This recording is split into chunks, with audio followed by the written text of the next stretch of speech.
मेरी भाभी मेरे भाई से उम्र में बड़ी थी। मेरे भाई ने अपनी पसंद की शादी की थी। मेरा भाई परेशान रहता, कमज़ोर होने लगा। अक्सर भाई रात को बाहर सो रहा होता और भाभी के कमरे से आवाज़ें आती। एक रात भाई बाहर सो रहा था, भाभी की आवाज़ कमरे से आ रही थी। मेरे कमरे में चली गई तो मेरी चीखें निकल गई, क्योंकि मेरा भाई मुझसे उम्र में बड़ा था। वो बहुत ही खूबसूरत था, पढ़ा लिखा था, नौकरी भी अच्छी थी, सब कुछ था। घर में भी जब उसकी शादी की बातें चलना शुरू हुई तो उसने कह दिया कि वो एक लड़की को पसंद करता है और उससे शादी करेगा। मेरे माँ बाप पुराने सोच वाले नहीं थे, इसलिए उन्होंने खुशी खुशी हामी भर दी कि जहाँ आप चाहोगी वहीं शादी होगी। हम लोग जब रिश्ता देखने के लिए गए तो सभी को मायूसी हुई। वो लड़की खूबसूरत तो बहुत थी, लेकिन भाई से उम्र में बड़ी थी।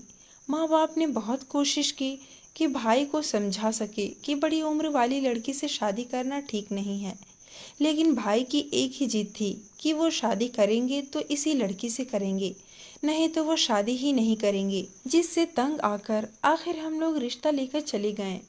बाकायदा इज्जत से ब्याह कर लाए थे, और बिल्कुल भी वो ऐसी नहीं थी कि हम उनसे तंग होते। सिर्फ भाई से उम्र में बड़ी थी, बस यही इनमें कमी थी। बाकी तो हर तरह से वो एक बेहतरीन लड़की थी। जब भाई को ही उनकी उम्र पर ऐतराज नहीं था तो हमें भला क्या ऐतराज हो सकता था। इसलिए हम लोग भी शादी में खुश थे। शुरू के कुछ दिन तो भाई और भाभी अक्सर घूमने खाने बाहर जाते थे, लेकिन एक महीने के बाद जब जिंदगी नॉर्मल हुई तो हमारे सामने भाभी के राज खुलने शुरू हो गए। मेरी भाभी बेहतरीन कुक थी, वो कुछ भी पका देती। इतना मज़े का होता कि इंसान उंगलियां चाटता रह जाता। सबके साथ इतने अच्छे तरीके से घुल मिलकर रहती थी। मुझे भी छोटी बहनों की तरह प्यार करती थी। मम्मी पापा का बहुत ज़्यादा ख्याल रखती थी। हम लोगों ने सिर्फ भाई की पसंद समझकर मजबूरी में भाभी को कबूल किया।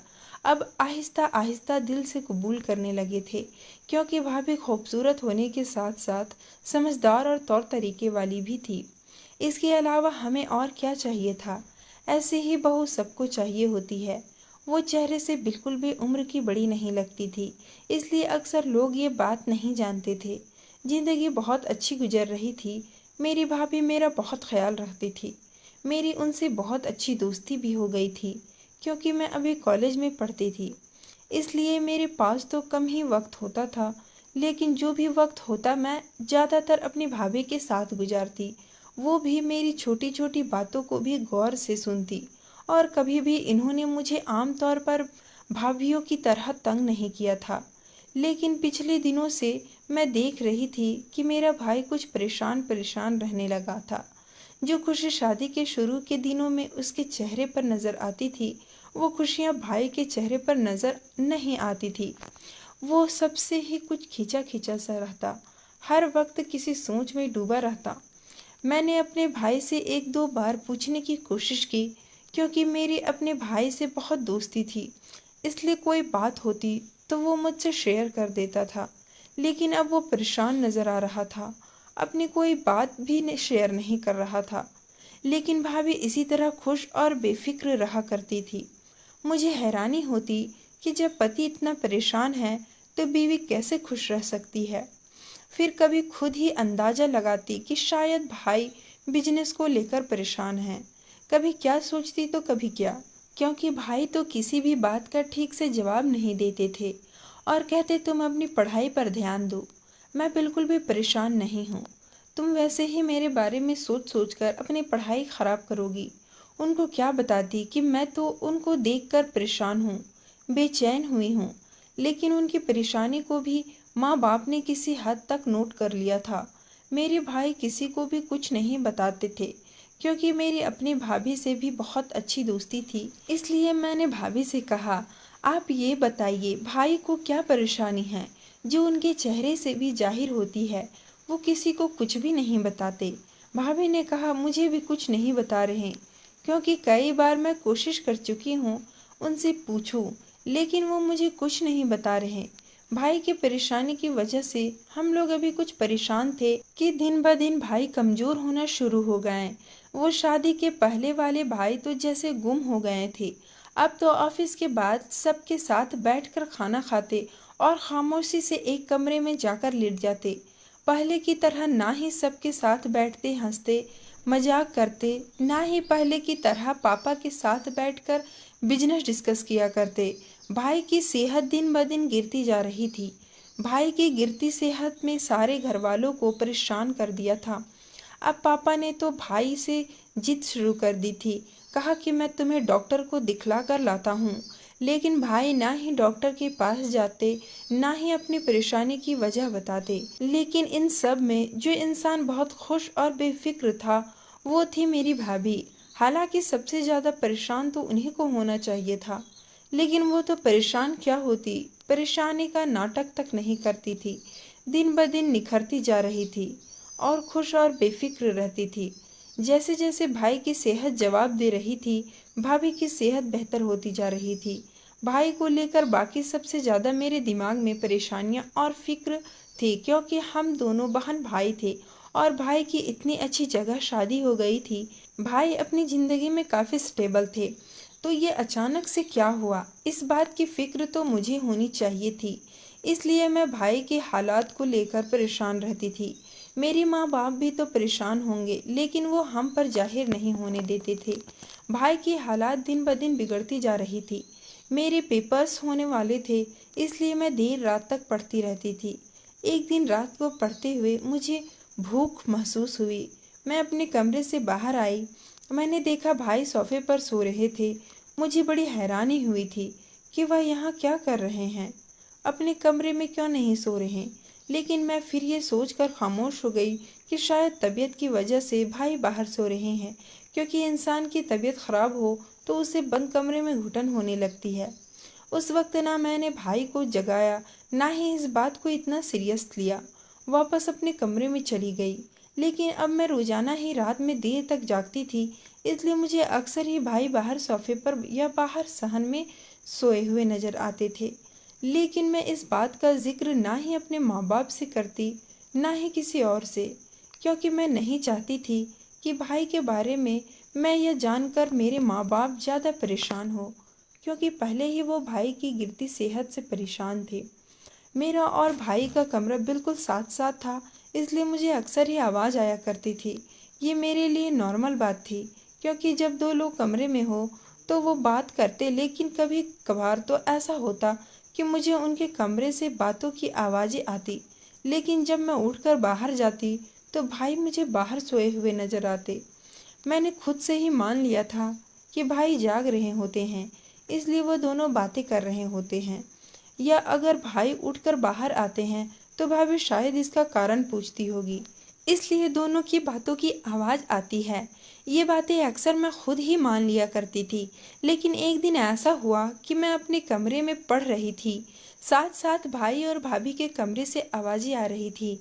मैं जब उठकर बाहर गई तो भाई मुझे बाहर सोफे पर सोए हुए नजर आए। लेकिन मुझे हैरत हुई कि अगर भाई बाहर सो रहे थे तो कमरे में फिर कौन है। लेकिन जब मैं कमरे की तरफ गई तो वहां से कोई आवाज़ नहीं आ रही थी। मैंने खुद से यह मान लिया कि भाई अभी बाहर आकर सोए होंगे और वापस अपने कमरे में चली गई। लेकिन अक्सर ऐसा होता कि आवाज़ें आ रही होती, भाई बाहर सोए हुए नजर आते और अब तो भाई अपने कमरे में नहीं सोते थे। ये बात मेरे माँ बाप को भी पता चल गई थी। लेकिन मैंने भाभी से पूछ ही लिया कि भाई अपने कमरे में क्यों नहीं सोते और रात को अक्सर आपके कमरे से आवाज़ें आ रही होती है। उसने कहा कि हमारे भाई को न जाने क्या हुआ है, उनका दिल कमरे में घबराने लग जाता है। अक्सर रात को उठकर बाहर चले जाते हैं। हम लोग कभी बात कर रहे होते हैं तो तुम्हें आवाज़ आती होगी। ऐसी बात नहीं थी कि मैं इस पर ज़्यादा सोचती, इसलिए मैंने बात टाल दी। कुछ ही दिन गुजरे होंगे, एक दिन मैं रात को उठकर बाहर आई तो भाई रोज की तरह वैसे ही बाहर सो रहे थे। और इस दिन मज़े की बात यह है कि मैं पढ़ भी नहीं रही थी, बल्कि मैं भी टाइम से सो गई थी। बस वैसे ही आधी रात को मेरी आँख खुली तो प्यास महसूस हुई। इस वजह से मैं किचन में गई तो भाभी के कमरे से बातों की आवाज़ आ रही थी। अब तो मुझे बहुत ज़्यादा हैरानी हुई कि भाई तो मेरे सामने बाहर वाले कमरे में सो रहे हैं, तो फिर अंदर वाले कमरे में कौन है। इसलिए मैं चुपके से कमरे की तरफ बढ़ी और जैसे ही मैंने दरवाज़ा खोला, अंदर के दृश्य ने मुझे चीखने पर मजबूर कर दिया।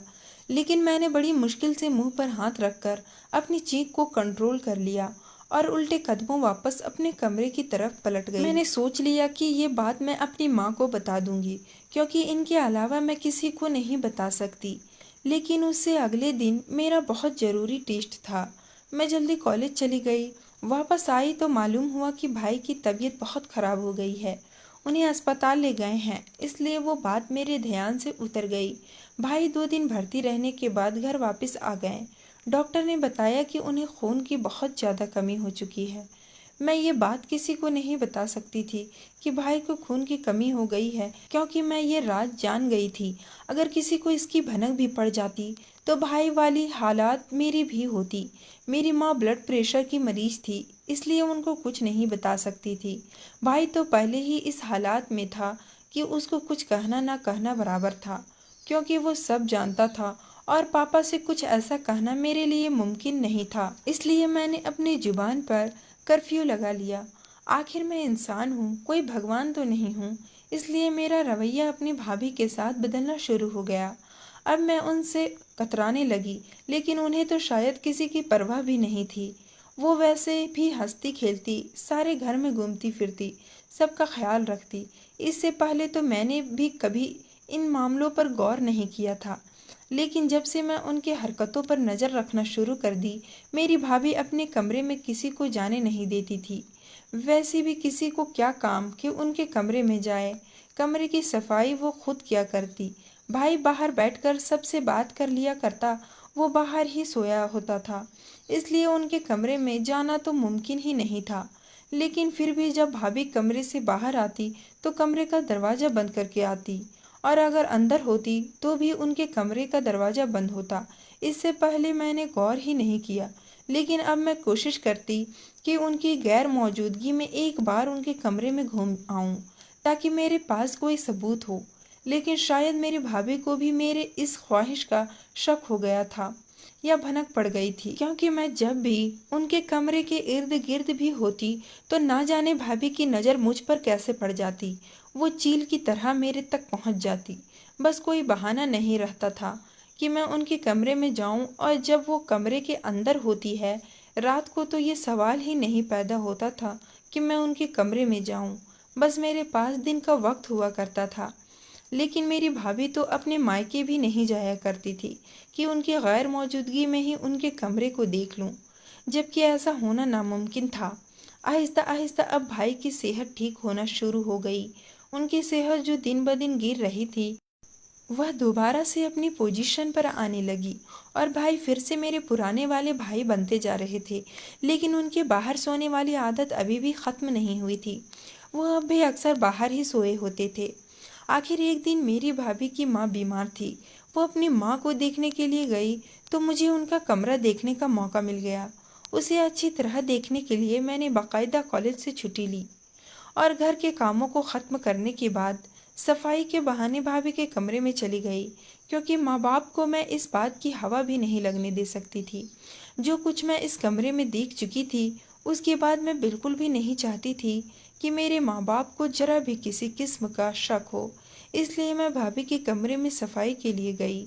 उनका सारा कमरा छान मारा, लेकिन कुछ नहीं मिला। सिर्फ भाभी की अलमारी लॉक थी और उसको खोलने के लिए चाबी मुझे कहीं नहीं मिली। मेरी बेचैनी ख़त्म नहीं हो रही थी। मैं जानती थी कि उस रात जो मैंने देखा वो मेरी नज़र का धोखा नहीं था। मुझे वहाँ से कुछ न मिला, इसलिए मुझे वहाँ से बाहर आना पड़ा। मेरी भाभी की माँ की तबीयत कुछ ज़्यादा ही ख़राब हो गई थी। इसी वजह से वो कुछ ज़्यादा दिन मायके में रही, और 2 दिन मेरे भाई ने जिसे बहुत सुकून से गुजारे थे। वह अपने कमरे में सोते थे, कभी भी उन्हें बाहर सोते हुए नहीं देखा। इसलिए मुझे अंदाज़ा हो गया कि वो भाभी की वजह से बाहर आकर सोते हैं। लेकिन मेरे भाई चुप क्यों हैं? वो किसी को कुछ बताते क्यों नहीं हैं? जरूरी था कि मैं भाई से बात करूं। एक दिन शाम को जब भाई बाहर लॉन में बैठे हुए थे तो मैं भी उनके पास चली गई। मैंने कहा कि मैं जानती हूँ जो आप सबसे छुपा रहे हैं। आप भाभी की वजह से कमरे में नहीं सोते, लेकिन बात क्या है, आप क्यों अपने माँ बाप को इस बारे में कुछ नहीं बता रहे? भाई ने कहा, तुम मुझे बताओ, मैं कैसे माँ बाप से बात करूं? तुम लोग मुझे इस शादी से मना कर रहे थे, उस वक्त मैं जिद कर रहा था, और जब मैंने जिद करके शादी की तो अपनी शादी को निभाना भी तो मुझे ही पड़ेगा। मैंने भाई से पूछा कि भाभी का क्या मामला है। अक्सर रात को उनके कमरे से आवाज़ें आ रही होती है, कुछ अजीबो-गरीब किस्म की हरकतें करती भी मुझे वो 2 बार नज़र आई है। इसके बाद भाई ने कहा कि तुम्हें तो 1-2 बार नज़र आई है, मुझे रोज़ ही नज़र आती है। लेकिन इसका मामला क्या है ये मुझे भी नहीं मालूम। इसके किरदार पर उंगली भी नहीं उठा सकता, क्योंकि मेरी पसंद है, और सिर्फ पसंद ही नहीं है, मेरी इज्जत भी है। अगर मैं उसके किरदार पर उंगली उठाऊं तो उंगली मुझ पर ही उठेगी।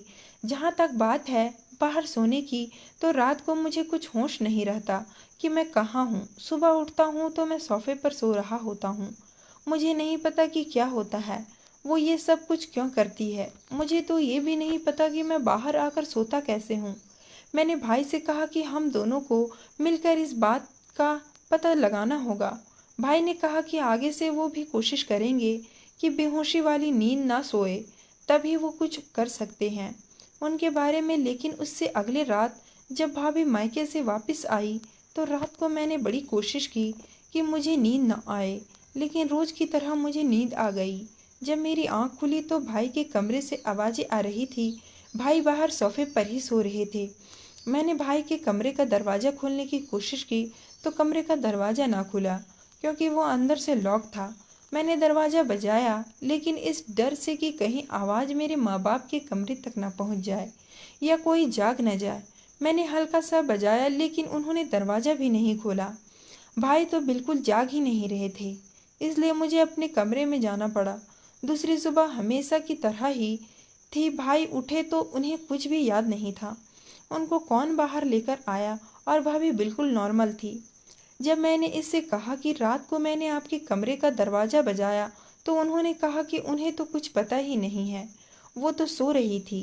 कुछ दिन गुजरे थे कि हम सब एक अजीब बात का सामना करने पर मजबूर हो गए, और वो ये कि उस दिन बहुत अच्छी और ख़ूबसूरत चांदनी रात थी।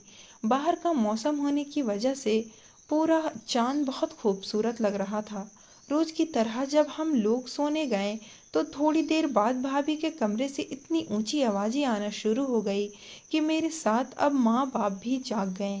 हम लोग बाहर आए तो भाई सोफे पर सो रहे थे और इतनी तेज आवाज़ों के बावजूद भी नहीं जाग रहे थे। हमने उनको जगाने की बहुत कोशिश की, लेकिन वो बिल्कुल भी नहीं जाग रहे थे। हम उनको छोड़कर भाभी के कमरे की तरफ चल पड़े। भाभी ने रोज की तरह अंदर से लॉक लगा रखा था। मम्मी ने बहुत दरवाज़ा बजाया, लेकिन वह बिल्कुल दरवाज़ा नहीं खोल रही थी। आखिर तंग आकर उन्होंने एक्स्ट्रा चाबी से कमरे का दरवाज़ा खोला। जब हम अंदर आए तो वो मंजर जो मैंने उस रात देखा था, वही मंजर आज मेरे माँ बाप देख रहे थे। भाभी कमरे के बीच में खड़ी थी। उनको इस तरह के हुलिये में देखकर पापा नज़र झुकाकर बाहर निकल गए, लेकिन माँ ने फौरन आगे बढ़कर अपनी चादर भाभी के ऊपर डाली। पूछा कि ये सब क्या है, लेकिन वो अपने होशो हवास में ही नहीं थी। वो तो ऐसे चल रही थी जैसे कोई नाचने वाली हो या कोठे की तवायफ। इन्होंने कपड़े भी ऐसे पहने थे जैसे कोई नाचने वाली पहनती है। बिल्कुल इतने अजीब कपड़े पहनकर वो लगातार डांस कर रही थी। मुझे तो कुछ समझ नहीं आ रहा था। उधर किचन में पड़ी हुई नींद की गोलियां उठाई और पानी में मिलाकर भाभी को पिला दी। वह सो गई। सुबह जब वो उठी, अपने आप को इस हुलिये में देखकर हैरान होने लगी। उधर भाई तो खुद हैरान थे कि रात को इतनी आवाज़ें आती रही, इतना हंगामा रहा, तो उनकी आंख क्यों नहीं खुली। भाभी की हकीकत सबके सामने आ गई, इसलिए मैंने मम्मी को दबे शब्दों में बता दिया कि ये सब मैं बहुत दिन पहले भी देख चुकी हूँ। इस पर मेरी मम्मी ने कहा कि उन्हें भाभी के माँ बाप से बात करनी होगी। जब भाभी के माँ बाप को फ़ोन करके मेरी माँ ने उनको सारी बातें बताई, तो मेरी भाभी की माँ ने बताया कि इसके साथ यह समस्या बचपन से हो जाता था। कभी कभी जैसे जैसे चांद कम ज़्यादा होता है, इसके साथ यही प्रॉब्लम होता रहता है, क्योंकि ये दिन को खुद को कुछ और समझती है और रात को कुछ और। सारा दिन यह बिल्कुल नॉर्मल रहती है, लेकिन हमने खुद एक बाबा जी से इसका इलाज कराया था। इसकी बीमारी ख़त्म हो गई थी, इसलिए हमने इसकी शादी कर दी है। लेकिन मैंने इस बीमारी के बारे में सुना हुआ था, और ये भी वही बीमारी थी जिसमें इंसान की शख्सियत डबल हो जाती है। वो खुद को रात को चांद निकलने के साथ कुछ और समझने लगता है। ये उसके कंट्रोल में नहीं होता। इसे स्प्लिट पर्सनालिटी डिसऑर्डर कहा जाता है। ये सब सुना तो माँ ने उन्हें अस्पताल ले जाने की ठानी। इस पर मैंने भाई से कहा कि आपकी जो हकीकत है वो आप मुझे बता दें। इन्होंने बताया कि इन्होंने पिछले दिनों ड्रग्स ली थी। जब यह होश में नहीं रहती थी तो मुझे ड्रग्स खिलाकर बाहर लेटा देती थी, जिसकी वजह से मैं इतना ज़्यादा कमज़ोर होना शुरू हो गया था। जब मैंने अपना चेकअप करवाया, इसकी जानकारी हुई, तो मैंने एंटीडोज लेना शुरू कर दी, जिसकी वजह से अब मैं बेहतर हो रहा हूँ। भाभी के सारे अलमारियों की तलाशी ली गई तो ड्रग्स बरामद भी हो गई, लेकिन वह भी अपने आप में नहीं होती थी, इसलिए हम उन पर कोई इल्ज़ाम नहीं लगा सकते थे कि वो सब जानबूझकर करती होगी। भाई को जो अपनी बीवी की बीमारी के बारे में पता चला, उन्होंने आखिरी हद तक कोशिश की और मेरी भाभी की पूरी तरह इलाज करवाने के बाद बिल्कुल नॉर्मल हो गई, और अब वो एक अच्छी और सेटल्ड ज़िंदगी गुजार रहे हैं। हालांकि जो कुछ हम देख चुके थे वो ऐसे थे, उसके बाद कुछ और लोग होते तो उनको पागल समझकर घर से निकाल देते या अपने बेटे को नुकसान पहुंचाने पर पुलिस के हवाले कर देते। लेकिन जब उनका कोई कसूर ही नहीं था तो उनको ढोंगी बाबाओं फकीरों के पास ले जाने से अच्छा था डॉक्टर को दिखाया जाए। डॉक्टर ने उनका इलाज कर दिया और वो ठीक हो गई। यही सच्चाई है कि हमेशा जो नज़र आता है वो सच नहीं होता।